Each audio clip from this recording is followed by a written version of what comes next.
വഖഫ് ഭേദഗതി ബില്ലിലെ നിലപാട് ക്രൈസ്തവ വിഭാഗങ്ങൾക്കിടയിലെ ഒരു സ്വാധീനമുറപ്പിക്കാനുള്ള ഒരു സാഹചര്യമായി എടുക്കുകയാണ് NDA.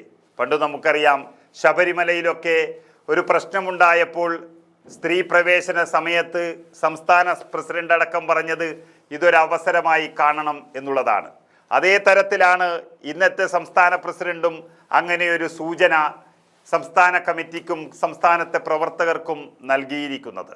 മുനമ്പത്തു മാത്രമല്ല, സംസ്ഥാനത്തൊട്ടാകെ ക്രൈസ്തവ മേഖലകളിലും മത്സ്യത്തൊഴിലാളി രംഗത്തും ഈ ബില്ലുകൊണ്ട് NDAക്ക് നേട്ടമുണ്ടാക്കണമെന്ന സൂചനയും വ്യക്തമായ നിർദ്ദേശവും BJP നൽകി എന്നാണ് അറിയുന്നത്. അതിൻ്റെ ഭാഗമായി 10-ാം തീയതി മുനമ്പത്ത് തന്നെ പ്രത്യേക ഒരു സമ്മേളനം നടത്താനാണ് NDA യോഗം തീരുമാനിച്ചിരിക്കുന്നത്. വെറും BJP ആയിട്ടല്ല, NDA ആയിട്ടാണ് ഇപ്പോൾ മുന്നോട്ട് നീങ്ങുന്നത്. തീരദേശ ജനതയുടെ ദുരിതമകറ്റാൻ കഴിയാത്തവർ കടൽ ഖനനത്തിൻ്റെ പേരിൽ തെറ്റിദ്ധാരണ ഉണ്ടാക്കുകയാണെന്നും NDA പറഞ്ഞുകൊണ്ടിരിക്കുകയാണ്. അവിടെയാണ് ജോസ് കെ മാണിയുടെ പെരുമാറ്റവും ഒരു സംശയത്തിൻ്റെ നിഴലിലേക്ക് പോകുന്നത്. ജോസ് കെ മാണി വഖഫ് ബില്ലിനെ എതിർക്കുകയും അതുപോലെ തന്നെ അനുകൂലിക്കുകയും ചെയ്ത ഒരു സാഹചര്യമുണ്ടായി. ജോസ് കെ മാണി NDAയിലേക്ക് പോകാനുള്ള സാധ്യതയും അങ്ങനെ കൂടുകയാണ്. ജോസ് കെ മാണിക്ക് രാജ്യസഭയിൽ ഒരു സീറ്റ്, കേന്ദ്രത്തിലൊരു മന്ത്രി, ഒരു സഹമന്ത്രി, ഇതൊക്കെ നൽകിയാൽ അദ്ദേഹം പോകുമെന്ന വാർത്തകളാണ് ഇപ്പോൾ പുറത്തു വരുന്നത്. ചില കോണുകളിൽ നിന്ന് അത് പറഞ്ഞു കഴിഞ്ഞു. പക്ഷേ ഒറ്റ കാര്യം മാത്രമേ തടസ്സമായി അവിടെ നിൽക്കുന്നുള്ളൂ. PC ജോർജും മകൻ ഷോൺ ജോർജും. അവർ സമ്മതിച്ചാൽ ആരും തടസ്സമുണ്ടാകില്ല എന്നുള്ളൊരു കാര്യം ജോസ് കെ മാണിക്കും അറിയാം.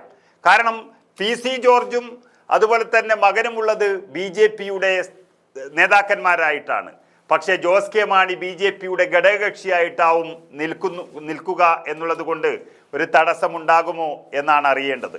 മുനമ്പത്തെത്തിയ BJP സംസ്ഥാന അധ്യക്ഷൻ രാജീവ് ചന്ദ്രശേഖരിൽ നിന്ന് സമരക്കാർ ഉൾപ്പെടെ 50 പേർ BJP അംഗത്വം സ്വീകരിക്കുമ്പോൾ അദ്ദേഹം പറഞ്ഞത് ഇനിയും ഒരുപാട് പേർ വരാനുണ്ട് എന്നുള്ളതാണ്.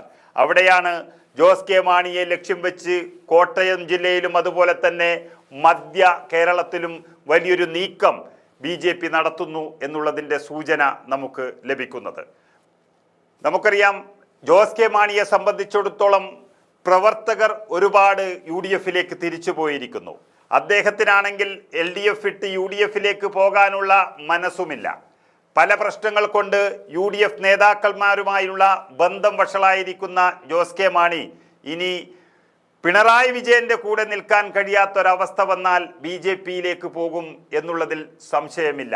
അങ്ങനെയുള്ളൊരു സാഹചര്യത്തിലാണ് ഈ വഖഫ് ബില്ല് വരുന്നതും മുനമ്പത്തുള്ള പ്രതിഷേധം നടക്കുന്നതും. ആ വഖഫ് ബില്ലിനെ പരസ്യമായി അനുകൂലിക്കാൻ ജോസ് കെ മാണി തയ്യാറായിട്ടുണ്ടെങ്കിൽ അദ്ദേഹത്തിൻ്റെ ലക്ഷ്യം ഒരു കേന്ദ്ര സഹമന്ത്രി സ്ഥാനവും അദ്ദേഹത്തിൻ്റെ പാർട്ടി NDAയുടെ ഘടകകക്ഷിയാകും എന്നുള്ളതാണ് ഇപ്പോൾ പുറത്തു വരുന്ന സൂചന.